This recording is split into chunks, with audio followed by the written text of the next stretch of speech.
이번 시간에는 챕터 03번 기본 화면 실습 부분, 거기에 화면 디자인 부분에서 바인딩이라고 하는 기법을 배우도록 하겠습니다. 바인딩은 사전적으로 이렇게 풀 수가 있습니다. 아래 나와 있죠. 위쪽에 바인딩이란 데이터셋 컴포넌트와 프레젠테이션 컴포넌트를 자동 연결시켜주는 기능을 의미를 한다 라고 나와 있는데, 위쪽에 나와 있는 데이터셋 컴포넌트는 아직 배우지 않았습니다. 이제 그리게 될 거고요. 프레젠테이션 컴포넌트는 화면에 그렸던 그리드라든가 에디트 박스, 콤보 이런 컴포넌트를 생각을 하시면 되겠습니다. 바인딩이라고 하는 이 기법은 굉장히 중요한 기법입니다. X 플랫폼에 화면을 가지고 데이터를 설계를 해야 되겠다, 혹은 누가 나한테 만들어준 복잡한 화면에 데이터의 동작을 이해를 해야 되겠다, 그러면 이 바인딩이라고 하는 기법 이해하시는 게 필수입니다. 반드시 기억을 하시고 이해를 하시기 바랍니다. 이 바인딩의 주 목적은요, 첫 번째로 코딩량을 줄여줍니다. 개발자분들이 컴포넌트에 직접 할당을 해야 될 코딩들을 하지 않아도 데이터 표현을 하실 수가 있다. 이게 첫 번째 목적이고요. 두 번째는 뷰, 즉 화면과 데이터를 분리하는데 그 목적을 두고 있습니다. 자, 그러면 바인딩이라고 하는 기법을 배워보도록 하겠습니다. 자, 이전 작업되어 있는 인플로이스 화면에 데이터셋이라고 하는 컴포넌트를 디자인을 하셔야 됩니다. X 플랫폼의 모든 데이터는 서버 측에서 넘어올 때 이 데이터셋이라고 하는 컴포넌트가 데이터를 담고 넘어옵니다. 그렇기 때문에 데이터 처리할 때는 이 데이터셋 컴포넌트가 반드시 있어야 된다. 자, 클릭을 하시고 화면에 드래그를 해보겠습니다. 자, 드래그를 하시게 되면 화면상에 안 나타나지 않고 화면 아래쪽에 인비저블 오브젝트라고 하는 영역에 데이터셋 00라는 이름으로 나타납니다. X 플랫폼의 데이터셋이라고 하는 컴포넌트는 인비저블 오브젝트, 안 보이는 컴포넌트입니다. 보통 다른 개발 툴에서도 이런 비슷한 개념을 가지고 있는 컴포넌트가 있습니다. 파워빌더의 데이터 윈도우나 단넷의 데이터셋, 여타의 다른 개발 툴의 DB 그리드 이렇게 지칭하는 컴포넌트가 있는데, X 플랫폼의 데이터셋도 기능이 비슷합니다. 데이터를 갖고 있다라는 기능은 똑같지만 눈에 보이는 컴포넌트는 아니다. 파워빌더의 데이터 윈도우 같은 케이스는 눈에 보이죠. 하지만 X 플랫폼의 데이터셋 눈에는 안 보인다. 그거를 알고 계셔야 되고요. 데이터셋 우측의 ID를 조금 바꾸겠습니다. ds 언더바 employees로 바꾸겠습니다. employees employees. 데이터셋 구조를 이제 곧 설명을 드릴 거지만요, 데이터셋은 2차원 형태의 구조를 가지고 있습니다. 엑셀의 하나의 시트나 DB의 테이블처럼 컬럼이 분할이 되고 N개의 레코드가 반복이 되는, 말로 들으면 형상은 잘 이해하기가 좀 쉽지 않죠. 그래서 직접 그려보고 구조를 보도록 하겠습니다. 자, 데이터셋은 데이터를 담는 컴포넌트입니다. 자, 더블 클릭을 한번 해보시면 오른쪽에 좀 나오네요. 이런 데이터셋 컴포넌트, 데이터셋 컨텐츠 에디터가 나옵니다. 원래 처음 툴을 띄우시면 우측에 이런 형태로 데이터셋 컨텐츠 에디터라는 창이 나오는데, 조금 입력하는 장목이 좀 좁아 보인다 그러면 상단에 데이터셋 컨텐츠 에디터 타이틀을 마우스로 꾹 누르시고 드래그를 해서 떼내실 수가 있습니다. 자, 저는 좀 좁으니까 떼놓고 설명을 하도록 하겠습니다. 자, 첫 번째 컨텐츠 탭에 3개의 그리드가 있는데요, 두 번째 그리드, 이 부분이 데이터셋 컬럼을 생성하는 부분입니다. 자, 우측 상단에 아이콘이 3개가 있는데, 첫 번째 아이콘이 컬럼을 생성하는 아이콘입니다. 총 8개의 컬럼을 만들 겁니다. 그래서 클릭을 8번을 하시기 바랍니다. 하나, 둘, 셋, 넷, 여섯, 일곱, 여덟. 자, 그리고 컬럼 아이디와 타입, 사이즈 부분을 변경을 하겠습니다. 자, 첫 번째 컬럼은 empl id, 좀 전에 화면에 그렸던 4번이라든가 사원의 성명, 이런 데이터를 담는 컬럼 이름, 의미 있는 이름으로 적어 주셔야 되겠죠. 자, empl id. 두 번째는 full 언더바 name. 계속 입력을 하겠습니다. dpt id.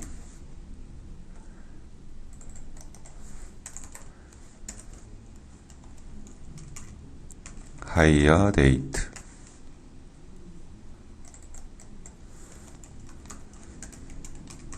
gender,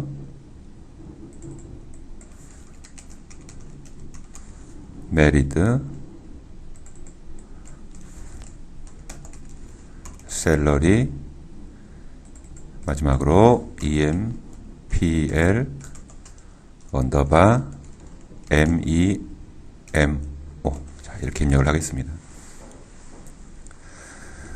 자, 타입은 좀 바꿔야 될 것만 변경을 시키겠습니다. hire date, 데이트 타입으로 변경을 해주시고요. 그 다음에 셀러리를 인티저로 변경을 시키겠습니다. 그 다음 사이즈 부분도 적절하게 좀 변경을 시키겠습니다. empl id 사이즈 5. 그 다음에 풀네임 길지 않게 잡겠습니다.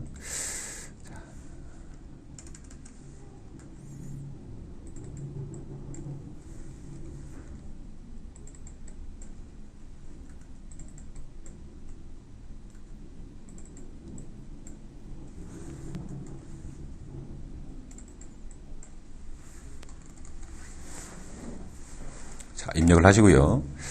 자, 그 아래쪽에 레코드도 한번 넣어보도록 하겠습니다. 이 로스라고 하는 부분이 실제로 물리적으로 레코드가 들어가는 부분입니다.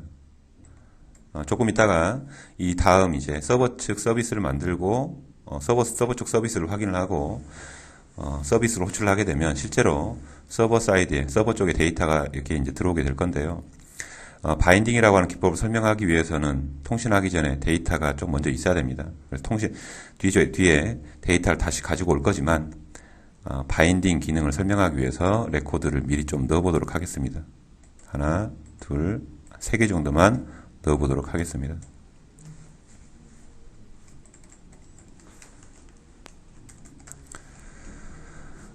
empl id 4번 부분은 뒤쪽에 마스크 에디터 처리할 때 좀 규칙을 저희가 만들고 할 거거든요. 앞에 두 자리는 영어 대문자 두 자리다. 뒤에 세 자리는 10진수 숫자 세 자리다. 이런 규칙을 좀 만들고 마스크 에디터라고 하는 컴포넌트를 이해를 할 거기 때문에 5자리로 입력을 좀 해 주십시오. bb001, cc001. 크게 의미는 없는 값이고요. 규칙만 좀 지켜주시면 되겠습니다. 자, 풀네임 부분, 사원의 이름 부분에는 신수, 추신수 선수 한번 넣어보고요. 그 다음에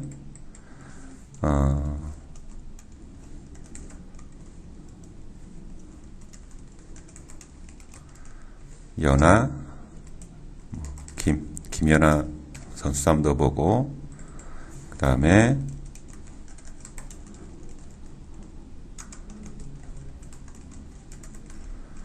박지성 선수 한번 넣어보겠습니다.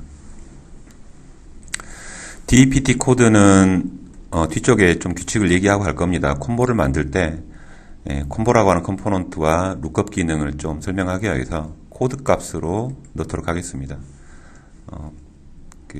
사원 데이터 입력할 때 부서 코드 좀 생각하시면 되겠고요. 01, 02, 03까지 넣어보겠습니다.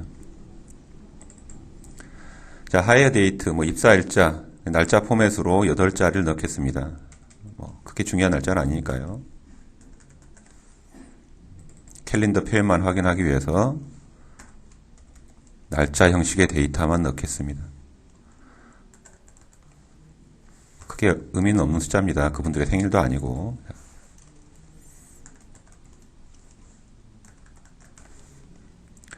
자, 그리고 젠더 부분에는 성별을 넣도록 하겠습니다.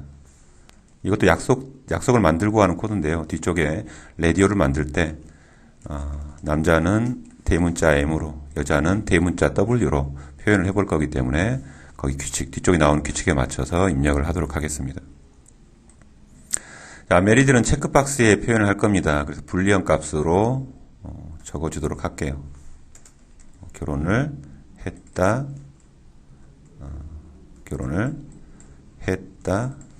안 했다로 표현을 하겠습니다. 자, 셀러리 부분, 숫자 표현. 자, 임의의 숫자 값을 넣어보도록 하겠습니다.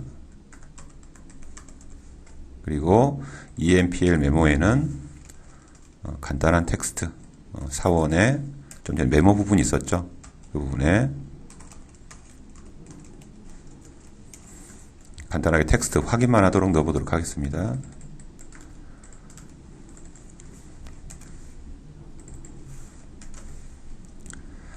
자, 가정을 하겠습니다. 서버 사이드에서 이런 형태의 데이터가 클라이언트 쪽 PC로 넘어왔다. 즉, X플랫폼 쪽으로 넘어왔다. 조회가 됐다. 이런 가정을 하고요. 이 데이터의 내용을 화면에 뿌려보도록 하겠습니다. 자, 화면을 저장을 한번 하시고요. 데이터셋이라고 하는 컴포넌트는 눈에 보이지 않는 컴포넌트다. 그랬죠. 그래서 다른 컴포넌트를 이용을 해서 표현을 해야 됩니다. 일단 첫 번째 그리드라고 하는 컴포넌트를 배워보도록 하겠습니다. 자, 그리드. 이전 과정에서 그리긴 그렸는데 헤더도 없고 바디도 없고 서머리도 없죠. 자, 먼저 그리드를 디자인을 하셔야 되는데 마우스로 더블 클릭을 한번 해보겠습니다. 자, 그러면 그리드 컨텐츠 에디터라고 하는 창이 뜹니다. 이 창이 그리드 디자인하는 창입니다. 그리드 디자이너다. 자, 메뉴가 없는데 어떻게 그립니까? 왼쪽에 회색 부분에 마우스 우클릭을 하시게 되면 그릴 수 있는 메뉴가 나오는데 활성화되어 있는 첫 번째 Add Head Row를 눌러보겠습니다. 자, 그러면 현재 이 상황은 컬럼이 한 개고 헤더가 한 줄인 그리드입니다. 자, 그리고 나오는 점선은 실제 화면상의 그리드의 디자인 사이즈입니다. 실제 사이즈, 가이드라인쯤 생각하시면 되겠죠. 이 부분에 컬럼을 디자인을 하자. 여기에 4번 인플로이 아이디와 풀네임을 추가를 하겠습니다. 그래서 컬럼을 한 개를 더 추가를 시키셔야 되는데 빈 부분에 우클릭을 하시게 되면 애드 컬럼이 활성화가 되죠. 클릭을 하셔서 풀네임, 첫 번째 컬럼은 4번, 두 번째는 사원의 이름을 표현을 할 겁니다. 컬럼을 두 개를 그렸고요. 컬럼 사이즈를 늘리시는 방법은 상단에 컬럼의 경계 부분에 마우스 커서를 갖다 놓으시면 포인트가 바뀌는 것을 보시게 될 겁니다. 클릭하시고 드래그를 하시면 컬럼의 사이즈는 변경이 되고요. 오른쪽에 나와 있는 컬럼의 사이즈 영역에서도 변경을 하셔도 되겠습니다. 변경을 하셔도 반영이 되더라. 자, 그 다음에 다시 빈 부분에 마우스 우클릭을 하시게 되면 자, 안 눌러본 클릭을 해보지 않은 메뉴가 세 번째 있죠. Add Body Row. 이 부분이 서버 쪽에서 넘어온 N개의 레코드가 뿌려질 실 데이터 영역입니다. 자, 바디 레코드 부분이고요. 다시 빈 부분에 마우스 우클릭을 하시면 Add Some Row가 있는데 이 부분은 자, 그리드의 맨 밑바닥에 붙어서 그 합계나 누계, 총계를 얘기하는 그런 부분이다라고 보시면 되겠습니다. 자, 헤더니까 얘는 뭐하는 컬럼이다. 그 정도 텍스트는 찍어줘야 되겠죠. 상단에 헤더를 선택을 하시고 우측에 텍스트라고 하는 속성이 있습니다. 자, 바인딩 그룹의 텍스트에 자, 여기에 4번이다. 뭐 EMPL ID 이렇게 입력을 해보겠습니다. 좀 좁네요. 간격을 조금만 펼쳐주시고 뒤쪽에 컬럼 1에는 자, 여기에는 네임을 쓰도록 하겠습니다. 좀 그리 넓지 않으니까 네임만 텍스트로 입력을 하겠습니다. 자, 그리고 OK를 하고 나가서 그리드의 형상을 보도록 하겠습니다. OK. 자, 그림 그렸는데 어때요? 헤더 나와 있고 바디 나왔는데 실제 나와야 되는 그 바디 영역은 데이터가 있는데도 불구하고 표현이 안 되고 있죠. 이 부분에 데이터를 나오게 하는 방법이 X플랫폼에서 얘기하는 바인딩이라고 하는 기법입니다. 굉장히 중요한 기법이다라고 얘기를 했고요. 바인딩, 데이터셋과 컴포넌트를 묶어주겠다 이 얘기입니다. 한번 묶어보겠습니다. 그리드를 선택을 하시고 우측에 보시면 그리드의 속성 중에 자, 바인딩 그룹에 바인드 데이터 셋이라고 하는 속성이 있습니다. 클릭을 해보시면 뒤쪽에 드롭다운 버튼이 나오죠. 클릭을 해보시면 내 화면에서 접근 가능한 데이터 셋 목록이 나옵니다. 화면이 갖고 있는 데이터 셋이 나오고요. 선택을 한번 해보시면 그리드의 모양이 이렇게 바뀝니다. 현재 이 상황은 그리드와 데이터 셋을 연결을 시켜놨더니 화면 아래에 붙어있는 데이터셋의 레코드가 3건쯤 있다. 이렇게 표현되고 있다라고 보시면 되겠습니다. 데이터는 나오고 있지 않죠. 어차피 그리드라고 하는 컴포넌트는 데이터를 표현하는 최소 단위가 셀이기 때문에 더블 클릭 편집 모드로 들어가셔서 실제 데이터를 표현하는 부분에 컬럼을 지정을 해 주셔야 됩니다. 자, EMPL ID 부분에 자, 바디 셀을 선택을 하시고 우측의 속성에 바인딩 그룹에 텍스트라고 하는 속성이 있습니다. 텍스트라고 하는 속성에 뒤에 버튼이 몇 개가 나오는데요. 두 번째 연두색 모양의 아이콘을 클릭을 해보시면 좀 전에 그렸던 데이터셋의 컬럼 목록이 나오죠. 자, 첫 번째 EMPL ID를 선택을 해보겠습니다.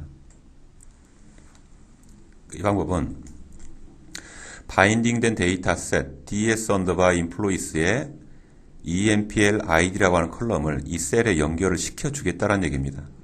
코딩 없이 연결하는 기법 바인딩이다라고 자, 문서에서 말씀을 해드렸죠.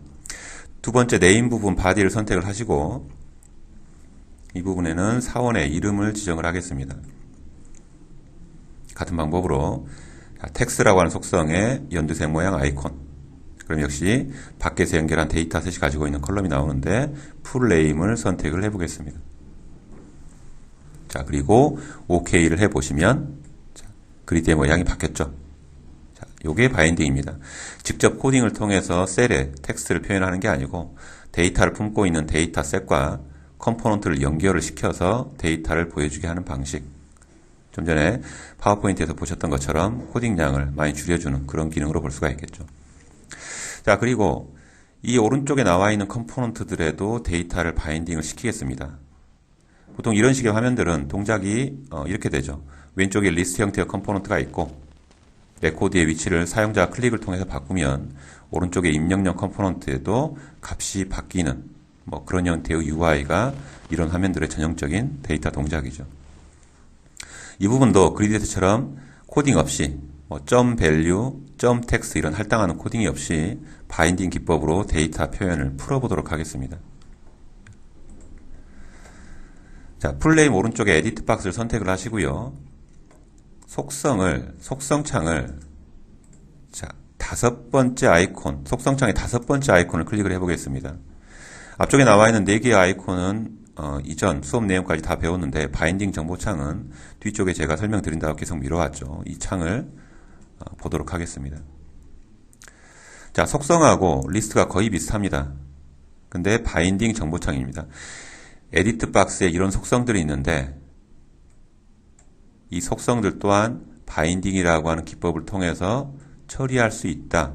그런 속성 리스트, 바인딩 정보 리스트가 나오는 부분입니다.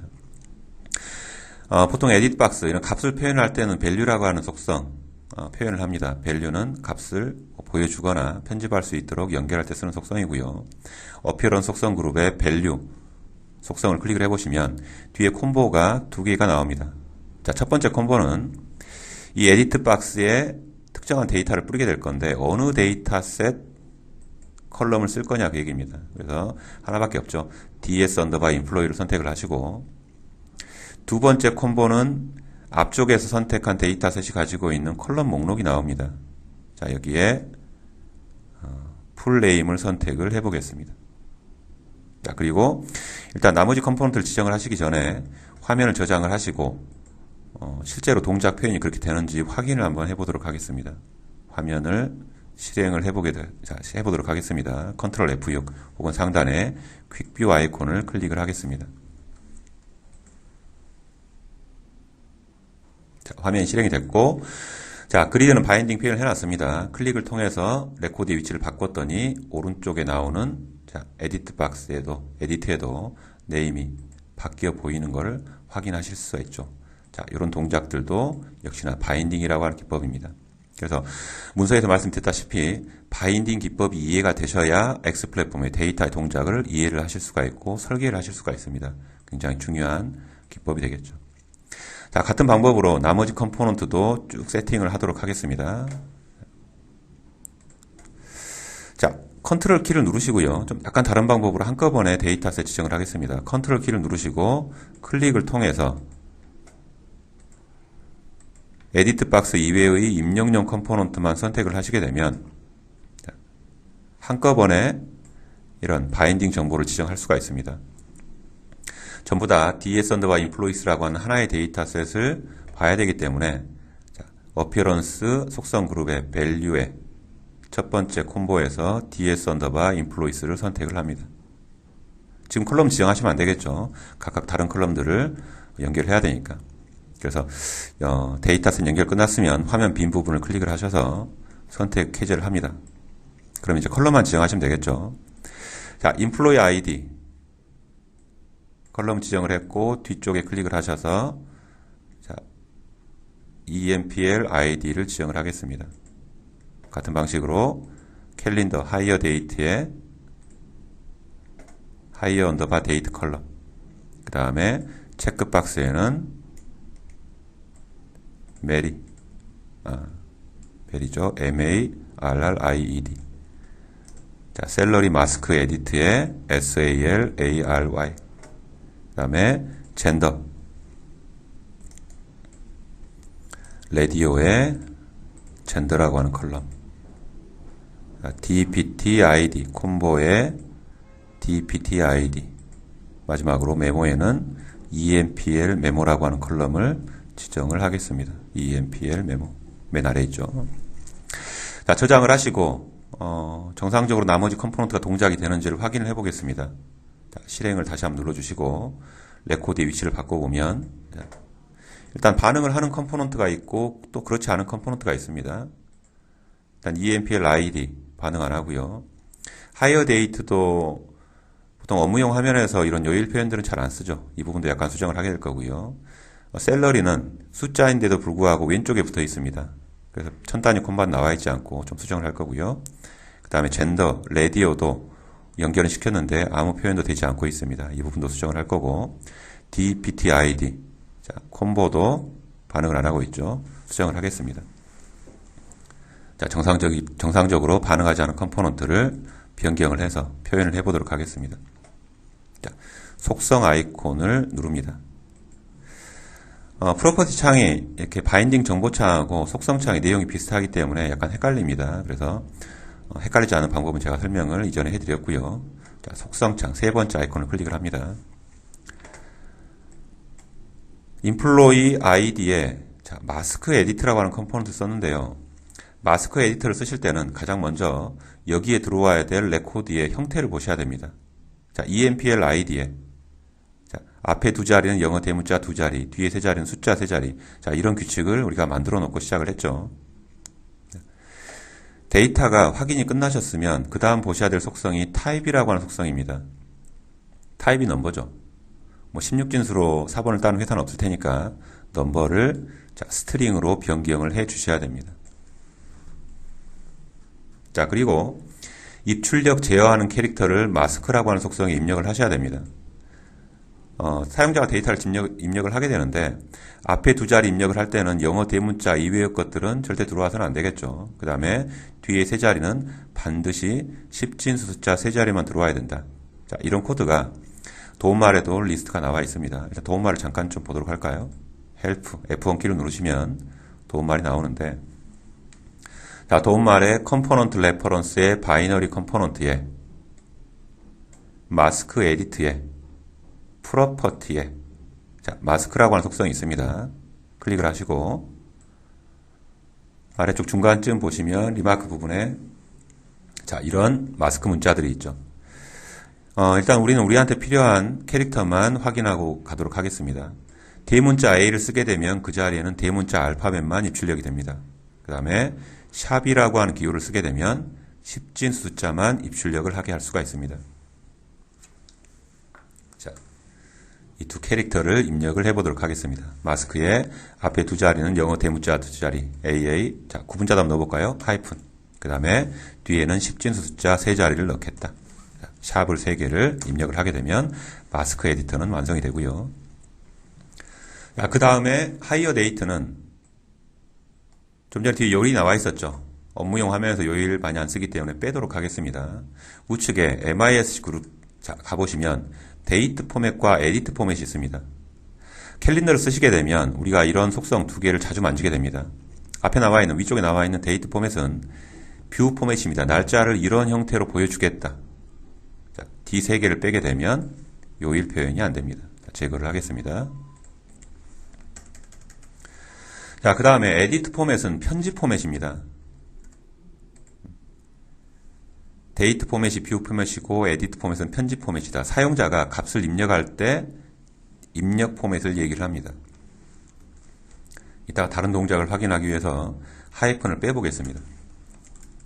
그러면 보일 때는 하이픈이 나오는데 가독성을 높게 하기 위해서 하이픈이 나오는데 실제로 편집할 때 커서를 입력을 하게 되면 하이픈이 사라지는 그런 현상이 나타나게 될 겁니다. 데이트 포맷과 에디트 포맷은 기억을 하셔야 되겠죠. 자, 체크박스는 올바로 표현이 됐었고요. 셀러리. 자, 셀러리도 마스크 에디터를 썼습니다. 숫자만 입력하게 하기 위해서. 자, 타입은 넘버가 맞아요. 그리고 마스크라고 하는 속성에 좀 전에 10진수 숫자만 입력받도록 샵을 쓰시는데 천 단위 콤마를 찍기 위해서 자, 콤마를 표현해 주시면 천 단위 콤마가 나오게 됩니다. 자, 그 다음에 레디오와 콤보는 반응을 안 하고 있었죠. 레디오라고 하는 컴포넌트, 콤보라고 하는 컴포넌트는 공통적으로 가지고 있는 특징이 있습니다.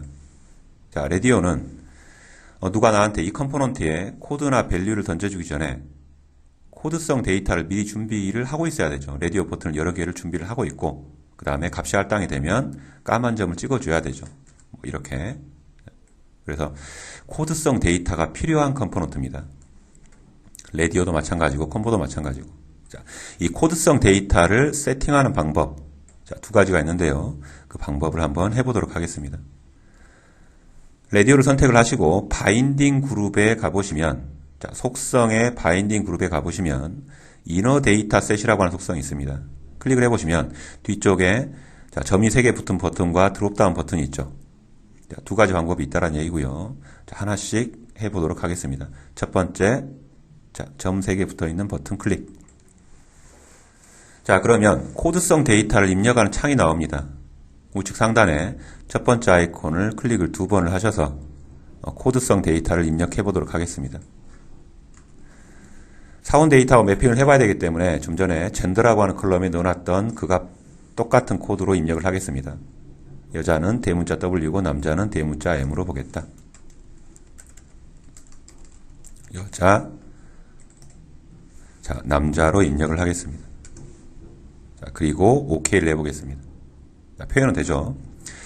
근데 세로 방향으로 나오고 있습니다. 조금 답답해 보이거나 겹쳐 보이시는 분들은 어피어런스라고 하는 속성 그룹에 여기에서 방향이라든가 레디오의 컬럼 개수를 변경하실 수가 있는데 컬럼 카운트를 2로 지정을 하게 되면 가로 방향으로 나오게 됩니다. 아직 보더가 나오지 않고 있는데 이 보더 부분은 스타일 시트에서 제어하는 방법을 설명을 해드리겠습니다. 디자이너들이 작업하시는 스타일 시트의 대상이 되기 때문에 여기에서는 넘어가도록 하겠습니다. 자, 그 다음에 콤보에 코드성 데이터를 입력을 하겠습니다. 방법이 두 가지가 있다라 그랬는데 첫 번째는 직접 입력하는 방식이고요. 두 번째는 데이터셋을 이용하는 방법입니다.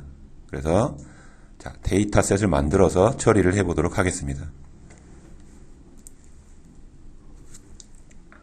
자, 상단에 그리셨던 데이터셋 컴포넌트를 또 그립니다. 데이터셋 자, 컴포넌트를 클릭을 하시고 화면에 드래그를 합니다. 그리고 이 데이터셋 이름도 변경을 하겠습니다. 자, ds 언더바 dpt 그리고 데이터를 담아야 되기 때문에 컬럼을 또 생성을 해야 되겠죠. ds 언더바 dpt 더블 클릭. 자, 컬럼은 2개만 만들도록 하겠습니다. 그리고 컬럼의 이름 자, 이렇게 바꾸겠습니다. 코드 텍스트 코드성 데이터에 코드와 텍스트 값을 담도록 하겠습니다. 그리고 레코드도 3개를 입력을 하겠습니다. 하나, 둘, 셋. 한 3개 정도만 입력하고 확인을 해보도록 할게요. 자, 01, 자, 02. 좀 전에 사원 데이터를 입력을 할 때 부서 코드에 01부터 0203 이런 식으로 데이터 입력을 했었죠. 그래서 텍스트에 코드에 01부터 03 입력을 하고 텍스트에 간단하게 부서 이름을 입력을 해보겠습니다. 인사, 총무, 회계. 자, 그리고 닫기 하시고 화면을 저장을 한번 하셔야 됩니다. 하시고 콤보를 선택을 하시고 이너 데이터 셋 클릭을 합니다. 자, 그러면 드롭다운 버튼을 클릭을 하게 되면 이 화면에서 이 화면이 가지고 있는 데이터셋 목록이 나오는데 ds 언더바 dept가 보이죠. 선택하시고 원본 데이터셋에 자, dept id와 룩업 매핑을 해야 될 컬럼을 코드 컬럼에 지정을 합니다. 자, 코드. 여기 나와 있는 두 개의 리스트는 ds 언더바 dept가 가지고 있는 컬럼 이름입니다. 선택, 그 다음에 데이터 컬럼에 자, 텍스트. 그러면 dept id와 코드가 내부적으로 매핑을 하고 룩업을 하고 선택한 내부적으로 찾은 레코드의 텍스트 값을 이 콤보 리스트 부분에 표현을 하게 됩니다. 자, 화면을 저장을 하시고 나머지 컴포넌트들이 반응하는지 실행시켜서 동작을 보도록 하겠습니다.